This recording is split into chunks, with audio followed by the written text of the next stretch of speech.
Untuk yang pertama terkait definisi resiko dalam COSO khususnya terkait framework yang kita gunakan pada siang hari ini, bahwa resiko didefinisikan sebagai kemungkinan terjadinya peristiwa yang dapat mempengaruhi pencapaian strategi dan tujuan bisnis. Jadi dalam framework COSO ini diartikan seperti ini.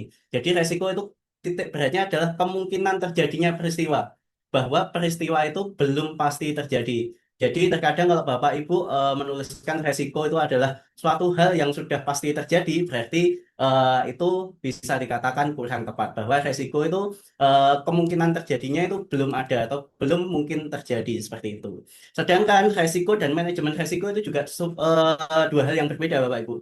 Bahwa manajemen resiko itu adalah budaya, kapabilitas, dan praktik yang terintegrasi. Sekali lagi, manajemen resiko itu adalah budaya organisasi yang berupa kapabilitas dan praktik yang terintegrasi dengan penetapan strategi dan kinerjanya yang diandalkan oleh organisasi untuk mengelola resiko dalam menciptakan, mempertahankan, dan mewujudkan nilai. Nah, tadi ada yang menyebut tujuan, ada yang menyebut sasaran strategis, dan lain sebagainya. Itu adalah salah satu upaya untuk mewujudkan nilainya, seperti itu. Nah, kemudian di instansi pemerintah, khususnya di Indonesia, regulasi yang mengatur terkait manajemen risiko itu adalah di PP 60 tahun 2008 tentang sistem pengendalian intern pemerintah. Di mana pada PP ini disebutkan bahwa manajemen risiko secara spesifik diatur melalui unsur penilaian risiko, yang di mana di dalamnya ada dua unsur, yaitu terdiri dari identifikasi dan analisis risiko. Nah, identifikasi dan analisis resiko ini sebelumnya ada di pasal 15 juga, bahwa kita juga harus menetapkan tujuan atau nilai atau sasaran yang ingin kita capai, kemudian nanti baru ditentukan resikonya seperti itu. Nah, kemudian selanjutnya terkait SPIP, di mana ini adalah peraturan pemerintah yang mengatur terkait manajemen risiko khususnya. Nah, ini kita ketahui dulu definisinya apa, bahwa SPIP ini adalah proses integral atau proses turunan pada tindakan dan kegiatan yang dilakukan terus-menerus. Jadi, hal ini atau SPIP ini tidak dilakukan hanya satu kali atau di satu posisi saja, mungkin di perencanaannya saja atau di implementasinya atau di evaluasinya atau mungkin bahkan di awal saja di agenda setting, tetapi tidak.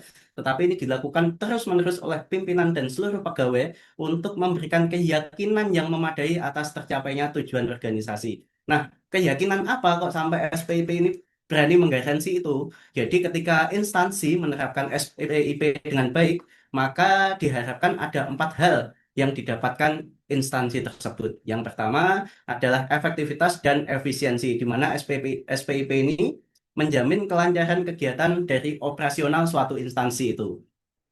Kemudian juga keandalan Bapak Ibu, bahwa dengan menjalankan SPIP, suatu instansi dapat dipastikan bahwa laporan keuangan itu berjalan dengan akurat dan terpercaya seperti itu. Kemudian juga terkait pengamanan aset dan juga ketaatan. Ketaatan yang dimaksud di sini adalah apa? Bahwa ketaatan ini memastikan kepatuhan terhadap peraturan perundang-undangan seperti itu. Nah, selanjutnya ada 5 unsur dari pengendalian SPIP, di mana ini merupakan mandat PP 60 2008, di mana setiap pimpinan instansi wajib menerapkan kelima unsur pengawasan ini secara terintegrasi, di mana mulai dari pemantauan, kemudian ada informasi dan komunikasi, kegiatan pengendalian, penilaian risiko, dan lingkungan pengendaliannya. Nah, di mana kita nanti akan fokus pada penilaian risikonya, di mana kegiatan ini diwajibkan untuk menilai ancaman terhadap pencapaian sasaran dari organisasi atau instansi dari Bapak Ibu seperti itu. Nah, kemudian kita akan melakukan pendefinisian terkait penilaian resikonya, bahwa penilaian resiko berdasarkan PP 60 itu adalah kegiatan penilaian atas kemungkinan kejadian, bahwa tadi disebutkan definisinya resiko adalah kemungkinan terjadinya suatu hal. Nah, jadi di sini penilaian resiko adalah kegiatan menilai atas kemungkinan kejadian yang mengancam pencapaian tujuan dan sasaran dari instansi pemerintah, di mana manajemen resiko ini merupakan filter analitik atau analisis ini merupakan filter analitik, di mana kita melihat faktor internal dan eksternal suatu resiko, itu nanti kita filter, kemudian kita memberikan keputusan yang presisi untuk memberikan keyakinan yang memadai untuk mengamankan tujuan dari instansi tersebut. Jadi Bapak Ibu harus eh, pandai dalam meneliti terkait faktor internal dan eksternal. Kadang kita hanya memikirkan faktor yang berada di internal kita seperti SDM,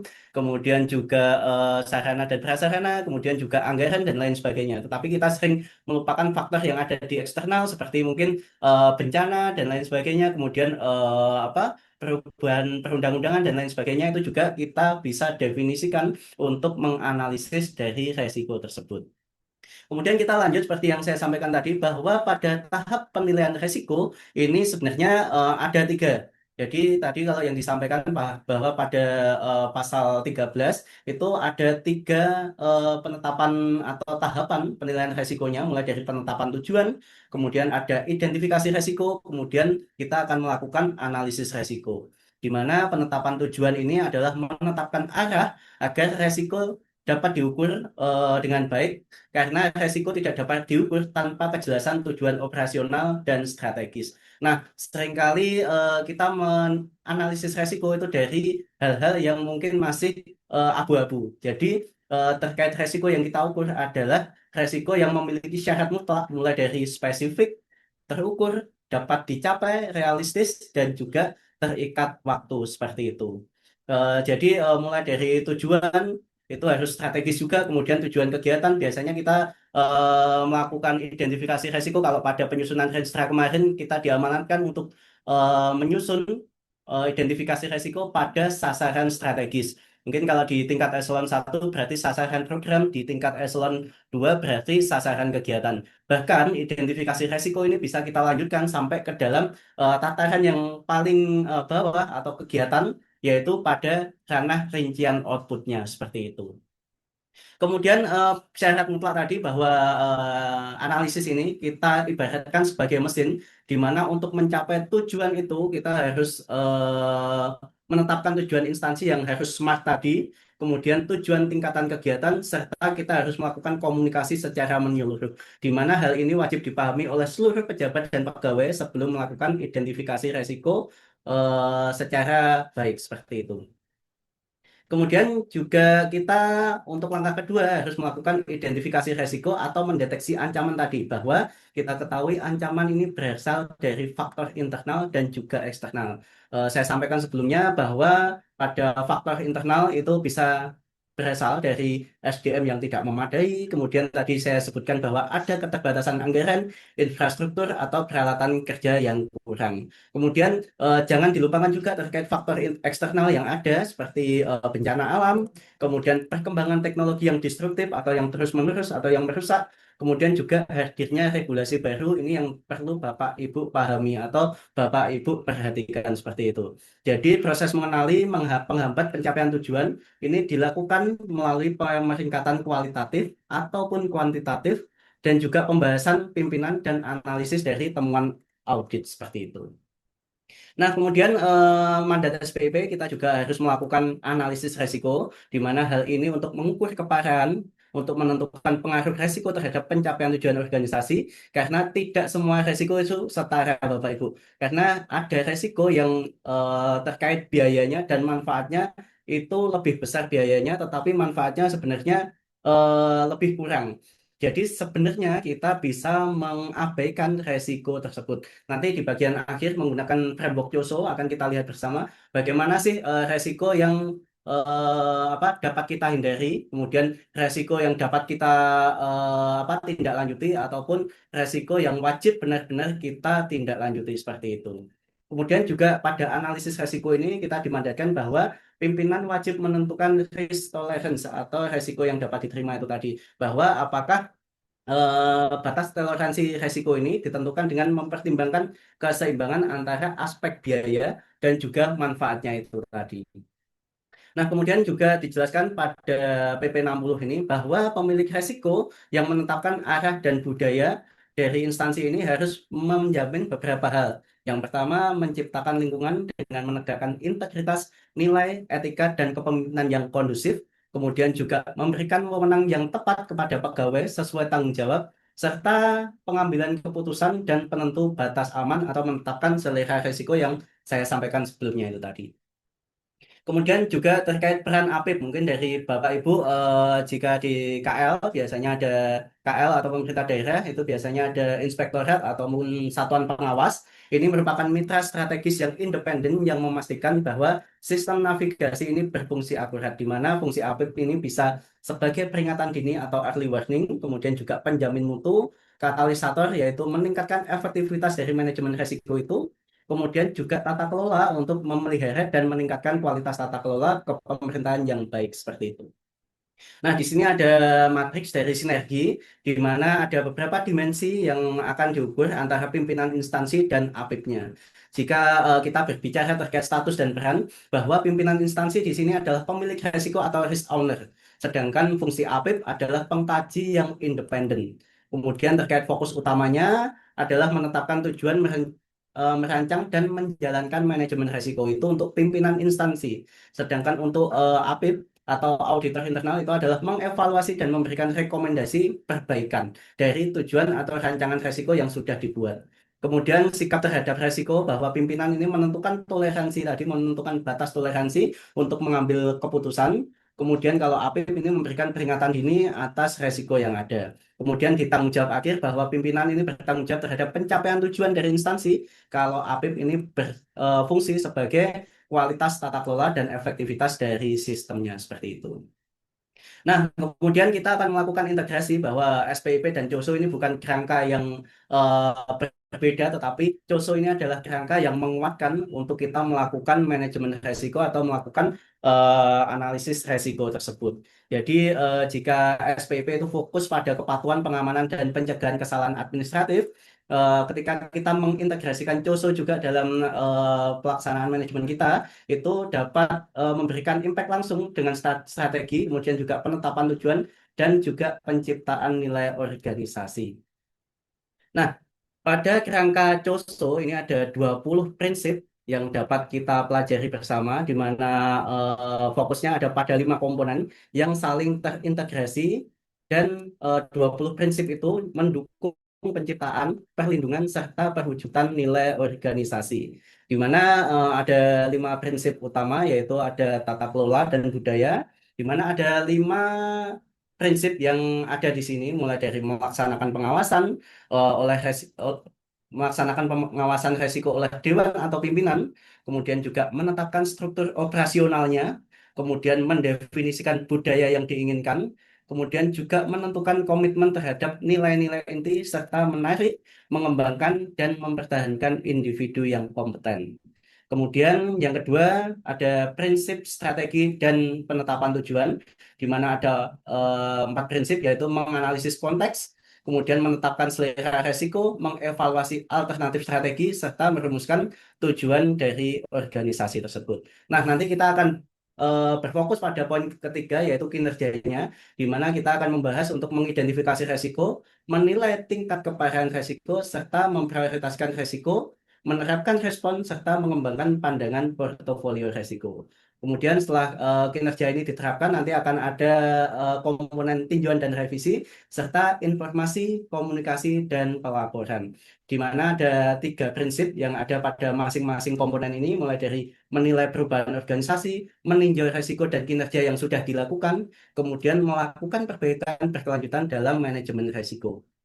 Kemudian pada informasi dan komunikasi ini juga penting Bapak Ibu, bahwa kita harus memanfaatkan informasi dan teknologi. Nanti pada kinerja ini juga dijelaskan. Kemudian mengkomunikasikan informasi resiko serta melakukan pelaporan resiko, budaya, dan kinerja organisasi seperti itu. Nah, saya sampaikan bahwa tadi kita akan fokus di kinerja, di 5 prinsip yang ada di kinerja, karena ini yang penting untuk kita ketahui bersama. Yang pertama terkait pendekatan identifikasi resiko atau mengidentifikasi resiko, di mana identifikasi resiko dilakukan dengan berbagai pendekatan untuk memastikan resiko yang ada, baru, dan yang sedang berkembang. Jadi tidak hanya resiko yang existing saja, tetapi juga resiko-resiko yang baru, kemudian resiko yang sedang berkembang, atau resiko yang dapat kita deteksi dini secara komprehensif seperti itu. Nah, jadi tools-toolsnya itu ada beberapa, Bapak Ibu. Di sini mulai ada komputasi kognitif, kemudian ada dari pelacakan data atau kita menggunakan dokumen sebelumnya, kemudian juga kita dapat melakukan wawancara, kemudian juga kita dapat melihat key indikator, analisis proses, dan juga melakukan workshop. Nah, dalam pendekatan-pendekatan ini, kita dapat mengidentifikasi beberapa jenis resiko. Jadi, ketika Bapak Ibu menggunakan pelacakan data, itu berarti resiko yang dapat diidentifikasi itu hanya resiko yang ada atau resiko yang existing, kemudian juga resiko yang baru. Ketika Bapak Ibu menggunakan metode wawancara, itu sebenarnya yang dapat diidentifikasi adalah resiko yang existing dan juga resiko yang sedang berkembang seperti itu. Jadi ini menurut prinsip atau framework dari COSO-nya seperti itu. Kemudian setelah kita melakukan identifikasi, kita juga akan menilai tingkat keparahan resiko. Nah, mungkin jika dari instansi Bapak Ibu memiliki pedoman terkait manajemen resiko yang ada di instansi Bapak Ibu seringkali menemukan terkait skala yang ada, kemudian juga frekuensi itu ada atau mengacu pada COSO ini Bapak Ibu. Jadi skalanya itu biasanya sangat kemungkinan kecil, mungkin terjadi, kemungkinan besar, dan hampir pasti terjadi. Nah, ini didefinisikan itu karena kondisi pengendalian yang ada. Ketika kondisi pengendalian yang ada itu tidak ada pengendalian sama sekali, kemudian tidak ada kebijakan atau prosedur, tidak ada penanggung jawab yang ditetapkan, dan tidak ada pelatihan yang komprehensif, itu pasti resikonya, skalanya sudah hampir pasti terjadi. Kemudian juga frekuensi ketidakpatuhannya itu berarti lebih tinggi atau kalau di COSO ini biasanya lebih dari 1 kali per tahun. Jadi setiap tahun itu pasti ada kejadian seperti itu. Dan semakin ke bawah ini kondisi pengendaliannya sudah ada, tetapi kalau frekuensi ketidakpatuhannya semakin ke bawah itu semakin tidak ada.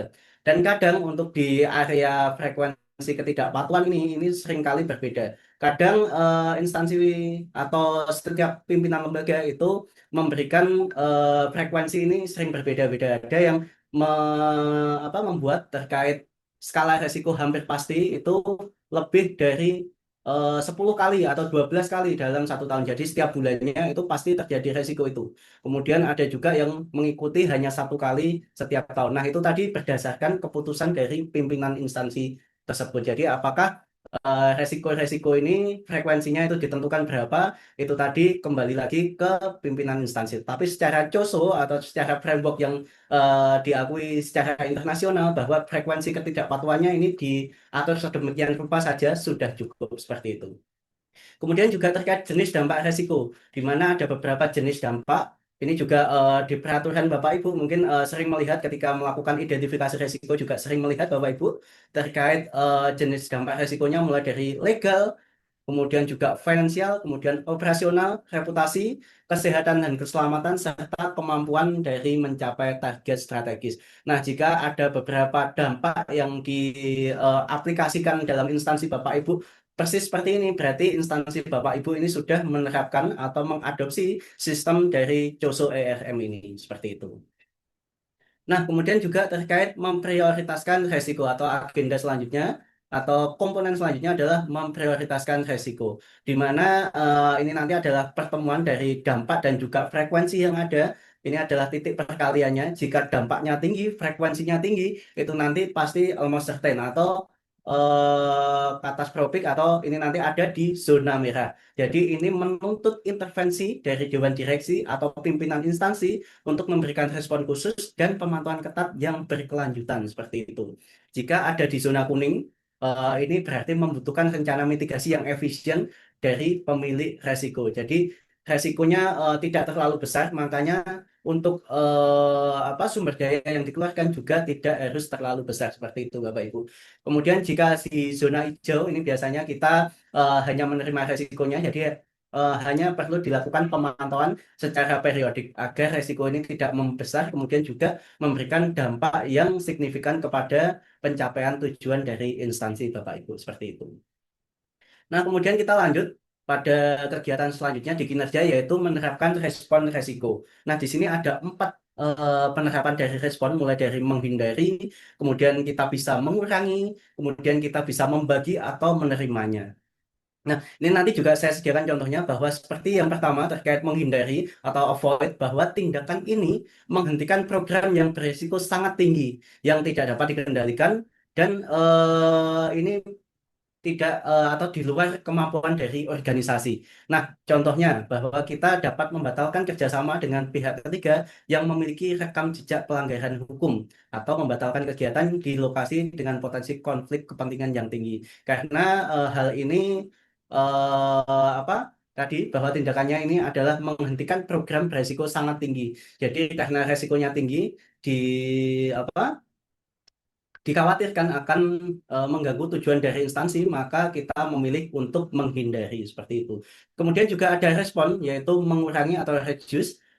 Ini tindakannya yaitu menurunkan kemungkinan atau dampak melalui pengendalian internal atau strategi paling umum yang ada di pemerintahan. Contohnya, kita dapat menerapkan review berjenjang dokumen pengadaan untuk dengan membuat SOP dan checklist verifikasi sebelum kegiatan atau penyelenggaraan pelatihan kepatuhan SDM seperti itu. Nah, kemudian juga kita dapat membagi atau melakukan pengalian sebagian resiko kepada pihak lain. Jadi resikonya ini tidak hilang, hanya dibagi. Contohnya, kita dapat menggunakan jasa konsultan spesialis untuk pekerjaan teknis khusus. Kemudian atau bisa mengasuransikan aset negara yang bernilai tinggi atau menetapkan klausul penalti ketat dalam kontrak penyedia barang atau jasa. Jadi mungkin ketika contoh di satu instansi terkait kegiatan pelaksanaan pengarsipan, kita bisa melakukan atau menggunakan pihak ketiga jasa penyedia ruangan arsip karena di ruangan kita itu sangat terbatas atau di instansi kita itu sangat terbatas, jadi kita dapat menggunakan pihak ketiga untuk melakukan penyimpanan arsip tambahan seperti itu. Kemudian untuk respon yang terakhir itu adalah menerima atau accept, di mana menerima resiko karena dampaknya itu kecil atau biaya mitigasinya melampaui potensi kerugian. Jadi karena resikonya ini kecil, tapi ketika harus kita kendalikan itu bisa memakan biaya atau juga menggunakan SDM yang terlalu banyak, maka kita dapat menerima resiko itu. Contohnya adalah menerima resiko gangguan teknis ringan pada aplikasi atau sistem internal yang masih dapat diatasi dengan prosedur operasional biasa seperti itu. Nah, kemudian terkait selanjutnya adalah mengembangkan portofolio resiko. Ini adalah langkah yang terakhir di komponen kinerja, di mana membangun pandangan portofolio resiko ini dapat membantu organisasi memahami keterkaitan antar resiko secara menyeluruh, sehingga mitigasi dapat dilakukan lebih efektif dan selaras dengan tujuan organisasi. Nah, kenapa hal ini atau meningkatkan portofolio itu sangat penting, di mana resiko kepatuhan saling berkaitan dengan satu sama lain dan juga berkaitan dengan resiko organisasi lainnya. Kemudian juga interaksi antara resiko perlu dipertimbangkan dalam penilaian resiko serta dalam perancangan atau perencanaan dan pelaksanaan respon resiko. Kemudian hal ini juga membantu mengidentifikasi dari pendorong resiko atau risk driver, di mana faktor yang tidak selalu menciptakan resiko baru namun dapat meningkatkan kemungkinan terjadinya suatu resiko akibat tindakan atau kejadian lain seperti itu. Nah, selanjutnya ini ada beberapa hal terkait anatomi kegagalan dari implementasi manajemen resiko atau kesalahan umum dalam kita mengidentifikasi resiko. Yang pertama adalah pendekatan silo atau kita mengelola resiko dalam unit kerja yang tertutup, jadi tidak mempertimbangkan pendapat unit kerja yang lain. Mungkin ketika disarankan oleh SPI atau disarankan oleh inspektorat, kita menolak karena kita merasa resiko itu kecil dampaknya, tetapi menurut pandangan lain itu bisa saja berakibat tinggi. Jadi pendekatan silo ini seharusnya dapat dihindari. Kemudian juga bias penilaian mandiri karena pendekatan silo ini jadi kita harus selalu bekerja sama. Kemudian juga mengabaikan faktor eksternal dan internal lagi yang saya sebutkan di awal bahwa terkait faktor eksternal dan internal ini harus diperhatikan seperti itu. Kemudian juga minimnya keterlibatan pegawai, titik buta dari pihak ketiga serta rabun resiko baru. Nah, kemudian juga ada beberapa kesalahan fatal. Ini saya lanjutkan di sini. Nah, jadi ada kesalahan fatal dalam melakukan pernyataan resiko. Jadi kita seringkali menulis itu sebabnya, jadi bukan pada resikonya. Seperti kita menuliskan resiko kurangnya kompetensi SDM, padahal dari kurangnya kompetensi SDM itu adalah sebabnya. Kemudian bahwa seharusnya kita dapat menulis atau menuliskan pernyataan resiko itu adalah terjadinya kesalahan input data yang mengakibatkan laporan keuangan tidak andal, atau kita biasa menulis Kalau di apa unit organisasi apa terkait teknologi informasi itu ditulis resikonya sistem informasi belum terintegrasi. Nah, itu padahal bisa menjadi sebab yang dapat kita tindak lanjuti. Jadi kita harus mereformulasi lagi pernyataan resikonya menjadi kegagalan pencapaian target layanan publik akibat dari sistem yang down dan lain sebagainya. Jadi ini adalah anatomi dari pernyataan resiko yang kurang presisi seperti itu Bapak Ibu. Nah, mungkin itu untuk sedikit paparan dari saya. Semoga ini dapat